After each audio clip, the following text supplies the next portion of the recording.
Hi friends, welcome to Receipe Guru by Sumathi. நம்ம இன்னைக்கு சுண்டல் பச்சை பட்டாணி சுண்டல் பார்க்க போகிறோம்.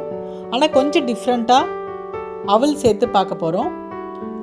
ஸோ இது வரைக்கும் சேனல் சப்ஸ்கிரைப் பண்ணாதவங்க சப்ஸ்கிரைப் பண்ணி பெல் பட்டன் ப்ரெஸ் பண்ணுங்கள். நான் போடுற வீடியோஸ்லாம் உங்களுக்கு உடனே கிடைக்கும்.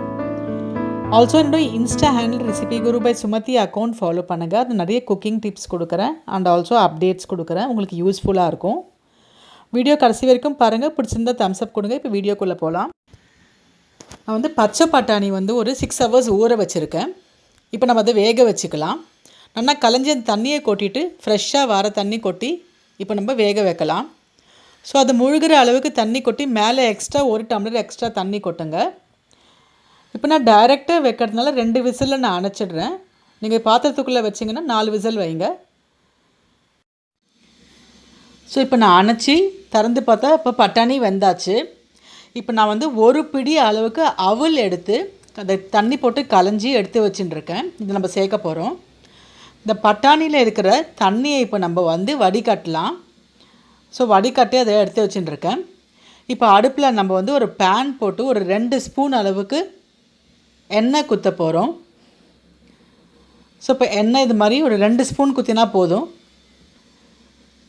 இப்போ எண்ணெய் கொஞ்சம் காயட்டும். நம்ம கடுகு ஒரு 1/2 ஸ்பூன் சேர்க்கலாம். கடுகு கொஞ்சம் வெடிக்கட்டும். இந்த வெடிக்கிறது இப்போ நம்ம நெக்ஸ்ட்டு 1 ஸ்பூன் உளுத்தம்பருப்பு சேர்க்கலாம். ஸோ இப்போ நம்ம உளுத்தம்பருப்பு சேர்த்துடலாம். வெடிச்சிடுது கடுகு. ஸோ உளுத்தம்பருப்பு இப்போ நம்ம சேர்த்துடலாம். ஸோ இது நம்ம கொஞ்சம் பொன்னிறமாக வறுக்கலாம். ஸோ கொஞ்சம் கலர் மாறுறது பாருங்கள். இப்போது நம்ம பெருங்காயம் சேர்க்கலாம்.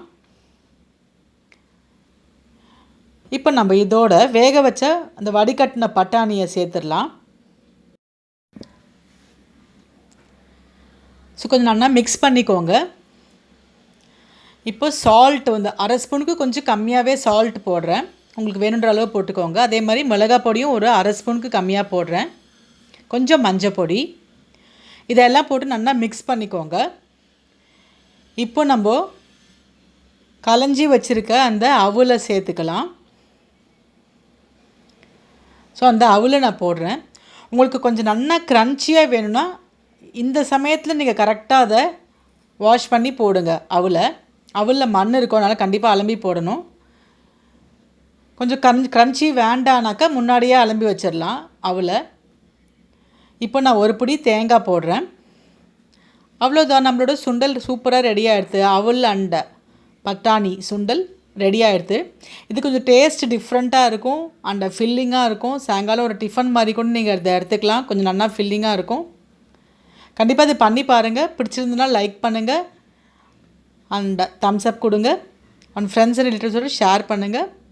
See you soon. Thank you.